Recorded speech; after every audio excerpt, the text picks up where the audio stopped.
Despite extensive searching online, I found no revelation for what the man Louis Samuel, who'd started Wandabine Quarry in the 1880s, could have been searching for. Nothing to substantiate Neil's claims. All I could find was that the quarry had been opened to provide stone for the Mooney Mooney Bridge. But I could see what Neil meant. Sydney sandstone was everywhere. There were many different places that people of the past could have quarried that stone.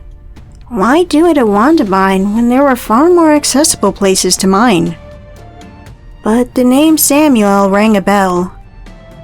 Going back to the records of Peter Malone, I confirmed it. The man Peter had stolen that handkerchief from, way back in the 1780s, the jeweler, was a Frederick Samuel. Again, it seemed more like something I wanted to believe, that all of this was tied together. Though my mind churned through thoughts and reasoning, I could find no concrete proof that Louis Samuel, the man who'd started Wandabine Quarry, and Frederick Samuel, who lived a century before Louis, were related. The family tree was just too uncertain, and the handwriting of those digitized old documents was not easy to read. For what Neil had said about the spirits causing a dozen deaths over the decades, I was likewise uncertain about that. There was no simple deaths list for Wandabine Quarry. By digging deeper, searching name after name after name for people I'd found who'd worked there, I did find a couple over my work week who died at Wandabine. There was no straightforward death by ghostly presence listed as their cause of death. One had been met with misadventure by falling stone at the quarry, and the other had had some kind of encounter with machinery that wasn't detailed. I couldn't confirm Neil's words there either, and by the time Friday night clocked over to late, I gave up my search and just sat back to stare at the paper compass, resolutely pointing north on my desk. "You gonna kill me if I go looking again tomorrow?" I asked it. And surprisingly, the piece of old paper didn't respond. I sighed, treating it to a withering look. The paper, I figured, wasn't damaged enough to have been out in the weather for over 200 years. If it was that old, as I'd started believing it was, then it had been sheltered for a time, perhaps stuck somewhere, hidden away around the overhang at Pindar Cave. So then maybe it had found me. Just maybe that piece of paper had freed itself from its shelter hundreds of years later to waft into my eyeline. On purpose. I mean, it was a paper compass that could point, well, sometimes due north. Other times slightly off due north. Why couldn't it be a paper compass that could find me? And it was, I pointed out to myself, leading me. Right that minute, it was sitting there on the desk where it had rotated itself to tell me to go north. If I accepted that, then it wasn't crazy to believe the compass wanted me to go searching. Searching for what? Again, I had no idea. "Okay," I told the paper, "I'll go looking tomorrow. Please don't kill me. I mean no harm." I got up early the next day, packed plenty of food and water into my backpack, and went a step further, adding a multi-torch useful as both lantern and flashlight to the bag, and clipping a sleeping bag onto it. If I got caught out with no handy Neil to lead me back to the station, I wanted to have a plan B. "Alright," I said to the compass as I slipped it into its plastic folder. "Off we go then." There was no speedboat docked at the jetty when I arrived at Wandabine. I gazed across the river, wondering whether Neil would pop over again this time. But the station was just as deserted as last time, and no boat headed over. I'd been reluctant to walk along the train tracks last time. This time it seemed the best option. It was certainly a better one than getting turned around, stumbling along off the track like I had last time. That had had me feeling lost and repeatedly checking my phone the moment sight of the path behind me had disappeared. How had those 21 convicts managed it in 1791? I wussed out after one day trying my hand off the beaten path. They'd had no path all the way up here from Parramatta. It was astonishing they even made it north without the handy GPS map and compass I had on my phone. It was so easy to veer the wrong way when you couldn't see the forest for the trees. Though, I thought as I tramped down off the platform, I suppose they may have had a compass. A paper compass. Whether it pointed north back then, I wasn't sure. I'd started just assuming there was a ghost attached to it. There was no fence stopping me from walking on the train tracks. I stepped straight onto them, then, scared, darted aside to walk on the gravel beside old but well-maintained sleepers. No trains were coming, and I made sure of that, checking before and behind me. It was a gravel crunching walk beside the train line, the river just over the other side of it, me hoisting my heavy backpack higher over my shoulders time and time again. I had to dart into the bushes a few times, hiding from the trains that came rumbling and screeching along the curved tracks.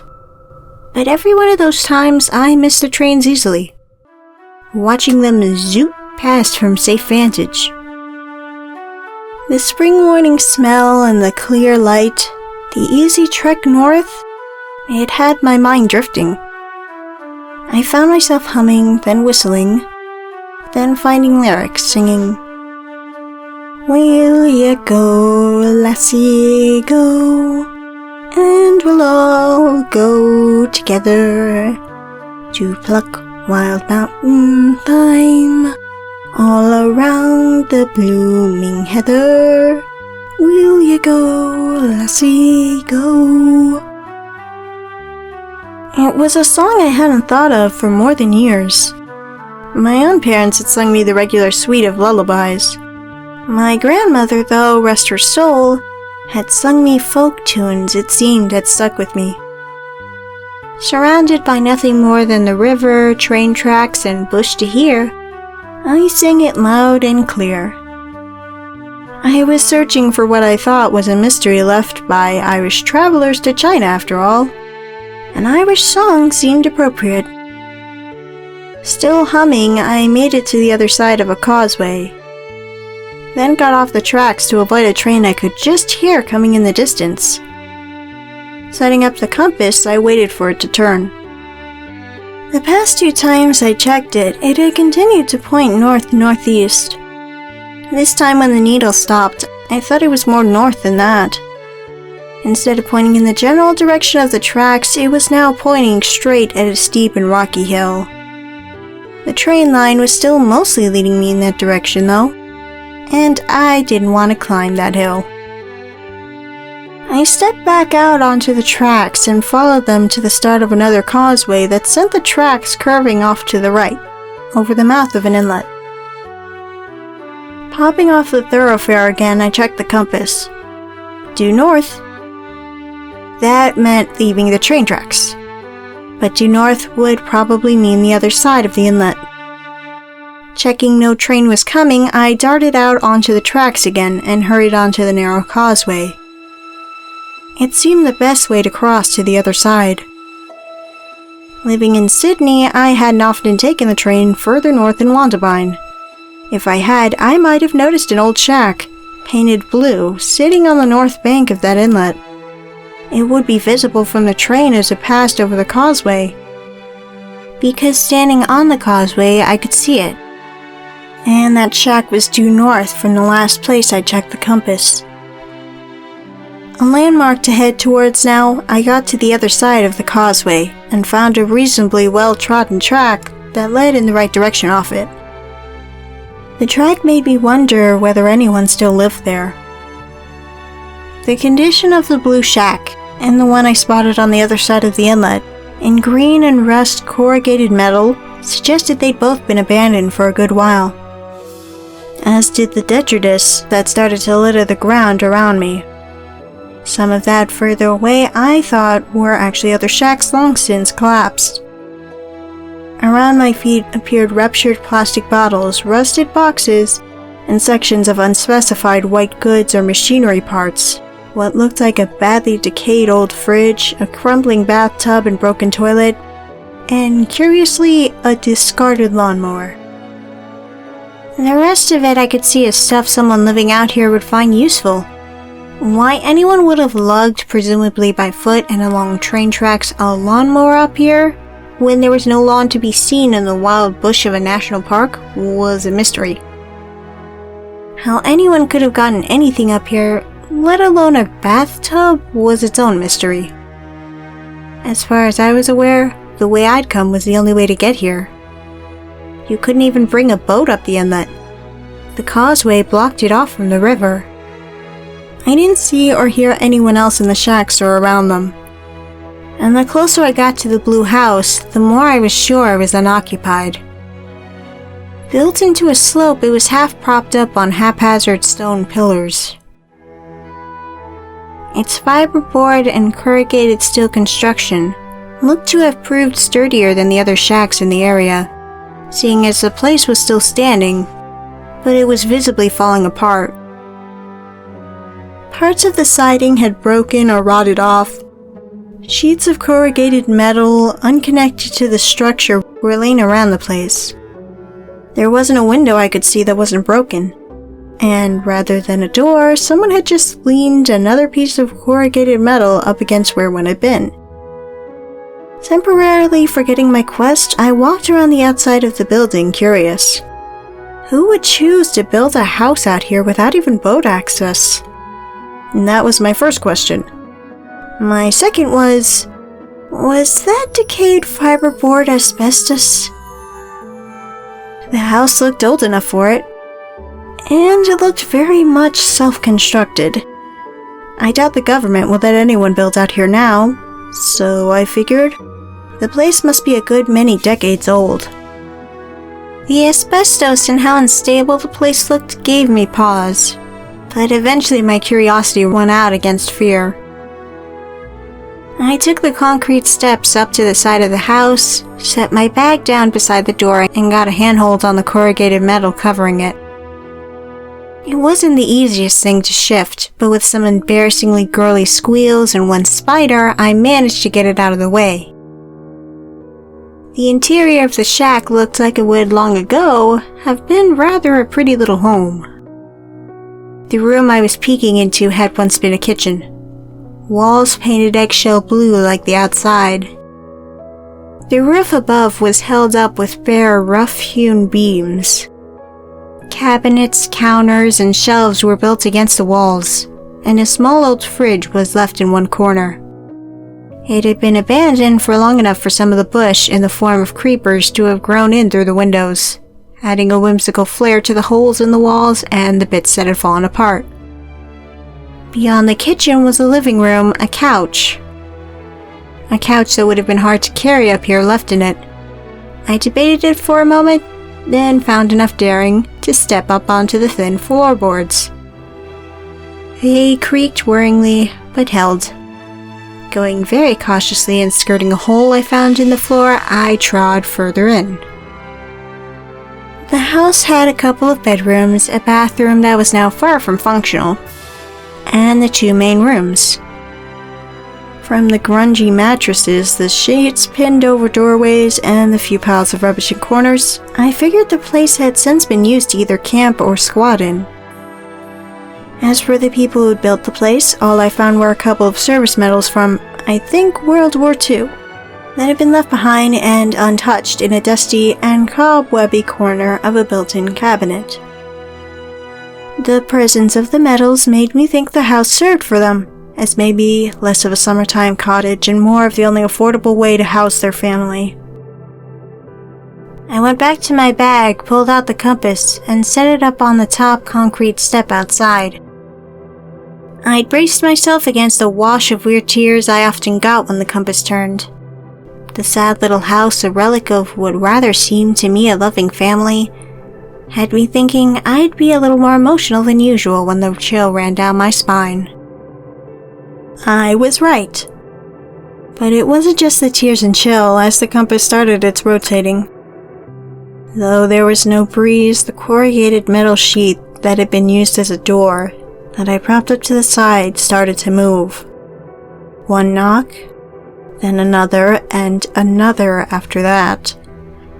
It made me take my eyes off the compass whirling around to watch that metal sheet bang, wafted by no wind at all against the side of the house. Another shiver went down my spine. I looked back to the compass. It had stopped, and this time it wasn't pointing north at all. It was pointing west, straight at the old house beside me. Getting an idea, I grabbed the compass and its folder and crunched through the dead leaves over to the other side of the house. I set the compass up again there and waited. I set the compass up again there and waited. This time it wasn't just one metal sheet that started banging against the side of the house. The entire corrugated metal roof sounded like it was warping and rattling, as though in a gusting wind that didn't exist. The compass spun more freaked out and, simultaneously, almost touched tears springing to my eyes and pointed east, right back at the house. "So you wanted me to find this then?" I asked the compass quietly, looking up at the abandoned house. "Why?" The compass didn't answer, neither did the house. Or, not in any way I understood. The sound of rushing water suddenly picked into the bush. Sounds of birds and quiet rustles. Grabbing the compass, I hurried back around the house, heading towards the sound, and gaped at a buried pipe that poked out next to the concrete steps. A veritable deluge of water was pouring out of it. In the mud below, a stream was already forming, running down toward the inlet. Surely there was no way the place still had running water. How it might have had it in the first place, I had no idea. But the house must have been abandoned for decades. Gobsmacked, I followed the pipe, spying where it emerged on the other side of the concrete steps, and fed through the crawl space under the house. A bend took it up and through the floor above. Not as worried about asbestos and weak floorboards now, I hurried back to the door and into the house. I'd only peeked into the broken bathroom on my first pass. Skirting the hole in the floorboards, I made it swiftly back to the bathroom. Pulled back the sheet that served as a door and stared in. There was a smashed sink and the toilet was missing, but the bathtub, badly cracked and completely lacking the taps and faucet that would have filled it, was full of clean, clear water. I was nearly certain it hadn't been before. I surely would have noticed that. As though its job had been done, the full tub before me started draining. I watched the water level go down, the sounds of rushing water continuing outside until the last of it ran down the drain, out through the pipe, and along that stream to the inlet. A shiver ran from the top of my head down to my toes. "You led me here!" I cried to the empty house and whatever spirit possessed it. "I came because you led me here. I'm not doing anything to harm any of this." I wasn't sure whether I was more scared or more miffed. It was both. I shook again, then jumped and squeaked as the makeshift curtain I was holding back swept forward and curled around me, like a freakish caress. I launched away, staring at that sheet. Released, it drifted backward and forward, settling in leisurely sways. "Was that?" I whispered, my voice quaking. "Like, an apology?" The sheet just drifted. I stared around me, looking for anything else that might want to move, or spring out at me. The corrugated metal of the roof gave a shuddering settle. My breath bated. I waited for something more. It didn't come, and my heart rate slowly started to slow. "Don't freak me out," I muttered at the house. "I I'm just trying to understand what you want from me. Noticing the hole in the floorboards was right beside my foot, I had another little pang of terror. If I jumped just a few centimeters closer to it, I could well have fallen through. But though I wondered whether that had been the house's plan, whether it had tried to make me fall down that hole, as my fright abated, I didn't really think it. None of what it had done so far had really been malicious. It could well have dropped one of the rickety ceiling beams on my head, or broken up the floor right before my feet. I'd been right beneath the metal sheet that had served as a door when I'd first set up the compass here. That had just banged on the house, not fallen on top of me. That had just banged on the house, not fallen on top of me. Calming down that bit more, and with no other plan for how to proceed, I stepped further away from the hole, sat on the dirty floorboards, and set the compass up before me. "Okay," I said to the now silent house. "No funny stuff, yeah? If it was just this house you wanted me to find, spin the compass around and around. Don't stop it." I waited, watching the compass. It started to turn, and then it stopped. South this time. I frowned. "Okay," I said slowly. "So, it's not just this house." Grabbing the compass, I moved over to the south side of the room, sat there, and set the compass up again. "Do your thing," I called to the house. The compass turned and pointed north. It left me stumped for a moment. Gave me that chance to wonder whether I was really imagining all of this, and the compass wasn't being guided by anything at all. Then I sat at the west side of the room and tried again. That pointed me northeast, and the east side of the room pointed northwest.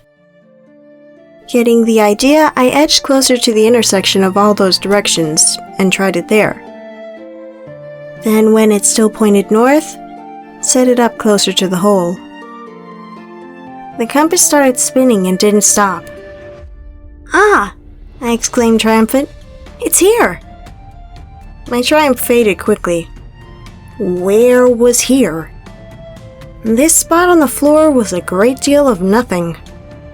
Had the compass pointed me to a hole in the wall where something was hidden or a cabinet, but all it had done was take me to a very specific blank part of floor. Lifting my eyes from the whirling compass, I spied the hole in the floor. I hadn't really wanted to look properly at it before, as it did a great job of showing me how thin the floorboards I was resting on were. But I looked now, seeing right down to the rocky dirt below the house. "Below the house?" I whispered. The compass stopped spinning. It was pointing straight at me where I sat on the floor, so, with no better way to take it, I took that as a yes. And I took the sound that started up, like wind whistling through a gap under the metal roof, as more confirmation. I suppose the house and compass were just doing what they could to communicate with me. So while the whistling was eerie, I figured it, too, wasn't malicious. The whistling, indistinct but omnipresent, followed me as I took the compass out and peered under the house again. The spiderwebs and risk of dangerous eight-legged beasties was only one issue with searching around under the house. The soil wasn't nice digging soil. It was rocky, cracked-off bits of concrete and detritus from the decaying house chucked under there, too. It was, however, thankfully not a concrete slab. It seemed the handmade house hadn't involved a hydraulic digger that would have given them the chance to do that. Using a stick to clear the worst of the things I didn't want to touch, I got up the nerve to crawl carefully under the house. Trying to figure out where the compass had started spinning above, I crept slowly further and further under the house, where the crawl space narrowed as the hill the house was built on sloped up. It took a few attempts with the compass to work out exactly where it wanted me to look. Finally finding the spot where it started spinning round and round, and having fetched my multi-torch out of my bag for extra light, I began shifting aside stones and dirt. It was slow going. Unsurprisingly, below rock and sand was more rock and sand. And on edge as I was, I started wondering whether dislodging the foundations might have the house falling down on me.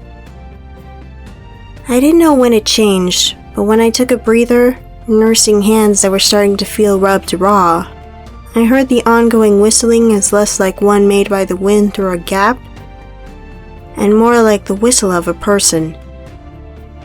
Grabbing the compass and my torch, I crawled out from under the house and looked around. No one. Just the rubbish strewn on the leaf-laden ground around the house. The curious lawnmower parked just before it, like a symbol of the Australian dream of a suburban house all the way out here. But the whistle definitely had a tune, and it did seem like it was coming from the house. Dusting my hands, I dumped my dirty self on the concrete step and listened. There were times when I thought I recognized it, then others the tune moving on when I didn't. It did seem all part of the one song, though. It went round and round, like a grandfather whistling absent-mindedly as he worked. It started to lull me, as it got louder and more certain, and I found myself joining in with a slightly different tune. Not my grandfather, but my grandmother had done that. Back when she'd been alive, she'd whistled a similar tune. Sung it too. "Is that?" I said quietly. I didn't finish. I just waited for the bit I almost recognized and started whistling along with that. That part was close to the song I'd been singing on my way here. "Will ya go, lassie, go?" The rest of it was different. Slowly, the tune drifted off into nothing, me letting my own whistling die with it. "Peter?" I called, speaking the name of who I had started thinking the ghost might be. "Is that you?" The only thing that could be called a response was the original sound of whistling, like wind through the eaves. "Neil," another voice called. "I told you, love. I'm Neil." I'd been gazing at the house as I spoke. Startled, I looked around now. The voice wasn't close by. This time, Neil had announced himself before he was a couple of meters from me. He was trudging along the same track I'd taken from the train line. I watched him get closer and closer, the house now completely silent beside me. "You should be careful on that causeway," Neil told me as he approached. "There's nowhere to get out of the way if a train comes by." I assumed it was just an automatic paternalism for him to warn me of that, brought on by me being a young woman. I'd certainly been very aware of that when I'd run over the causeway without him telling me so. What I was more worried about was the idea Neil was following me. Then again, he seemed to know Wandabine like the back of his hand. Chances were he walked it daily. "Hi, Neil," was all I said in response. Neil nodded to me, then to the house. "Been searching, have you?" he asked. The question stumped me for a moment, unsure how to respond. Then I noticed my soil-covered jeans, dirty and raw hands, and shoes that now weren't the clean runners I'd left home with.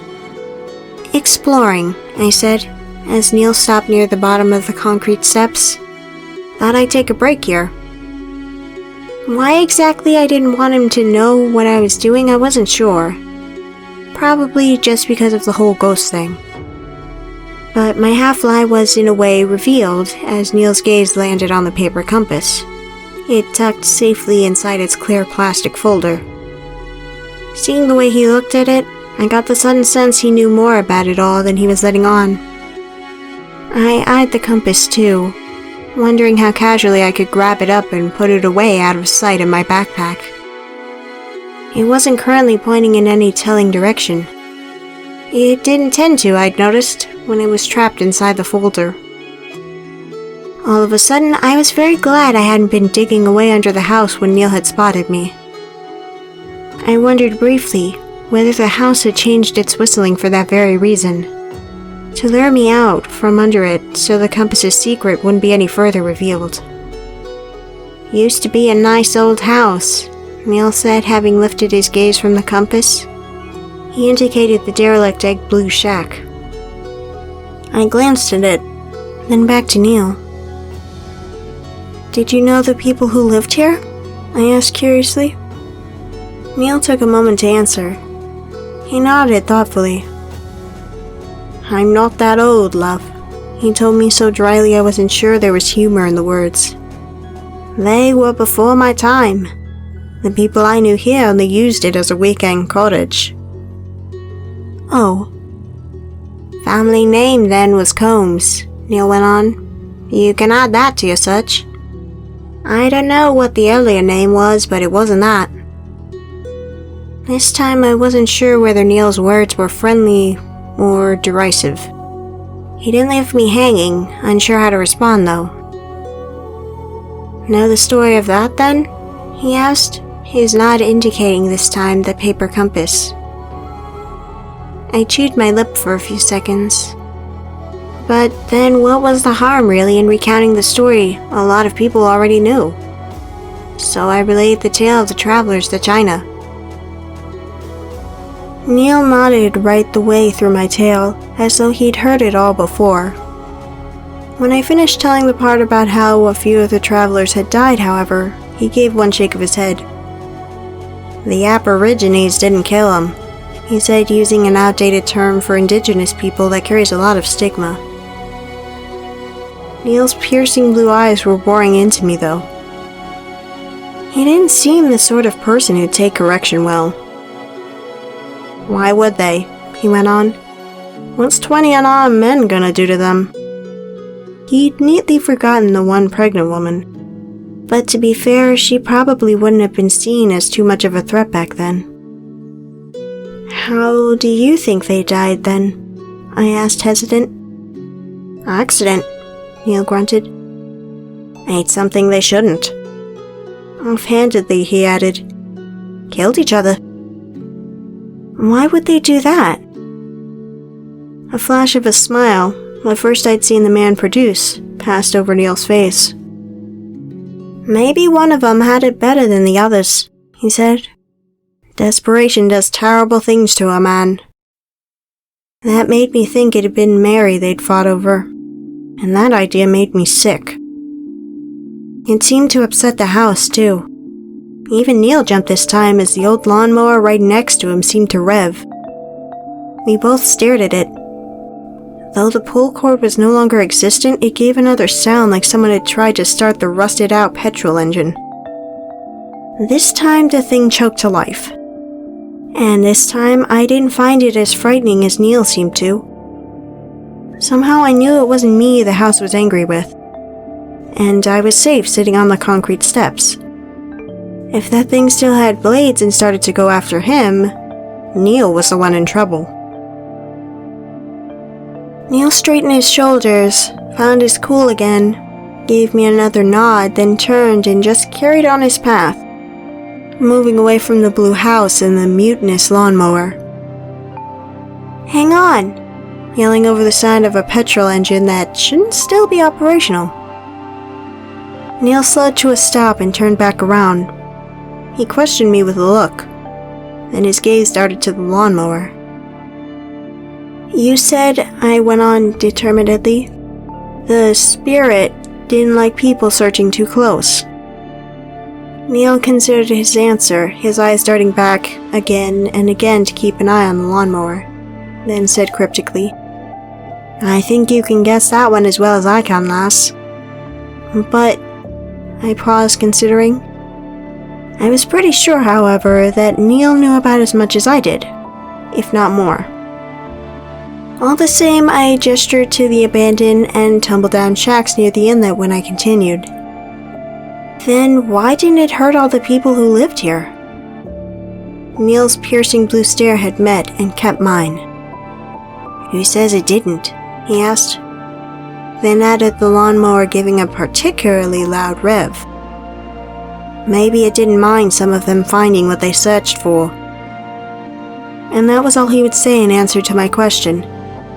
He stomped off after that, moving away I thought rather more quickly than he'd approached. Unfrightened, I watched that old lawnmower as, when Neil passed out of sight into the bush, its furious revving petered out.